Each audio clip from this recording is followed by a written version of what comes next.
And joining me now, Michael Steele, former chairman of the RNC and MSNBC political analyst, and Charlie Sykes, editor-at-large of The Bulwark. Charlie answered the question about, this motion to vacate and whether that makes Speaker McCarthy a weak speaker. Short answer, yes. Chairman Steele, the motion to vacate makes him a weak speaker. But what about also allowing Freedom Caucus members to be on the Rules Committee and have say over, budget issues and things?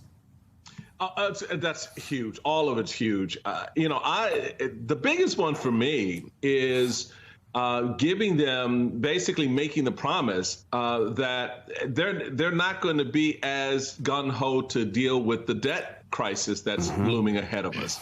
That's going to be the real big first test, I think, for Kevin McCarthy as Speaker, is how he negotiates with the administration and how he navigates his caucus, whose members have basically said to him, we're okay with the country going into debt because we'll just blame Joe Biden. That's not going to fly, because you told us you're okay with going into debt. That was part of the deal to make him Speaker.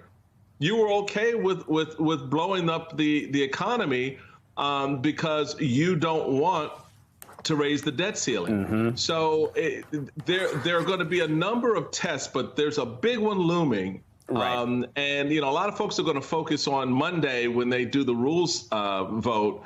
That'll be an important one, too, because if between getting elected Speaker and Monday's rule vote, you haven't worked out getting everybody on board. Okay, that'll tell you a lot, too. Right, and that's a nice segue to the question I was about to ask Charlie. But Chairman Steele, I think the word you were looking for wasn't debt, it was default. Default, We're already in debt. Yeah. It's default that is the danger.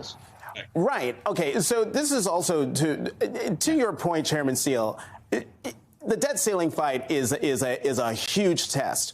But he's got a test tomorrow with getting that rules package passed. And it's not just any rules package. It has all the concessions that McCarthy gave away to secure the gavel. So how likely is it, Charlie, and then Chairman Steele, that we're going to see the same chaos tomorrow that we saw all last week?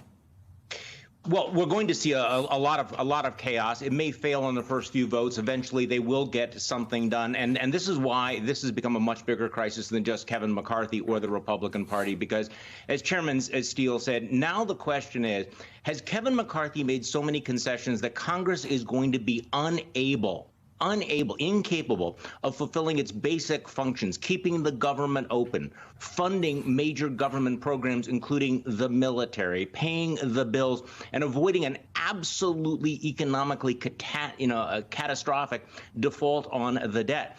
And you look at the kinds of concessions he's made, putting the bomb throwers on the Rules Committee, the motion to vacate. It is extremely difficult to see how Kevin McCarthy can negotiate anything because the man has self-gelded his speakership. And I think there's reason to be very, very concerned about with the chaos. And by the way, there's an interesting little twist here, because Trumpism has never been about fiscal conservatism or about frugality.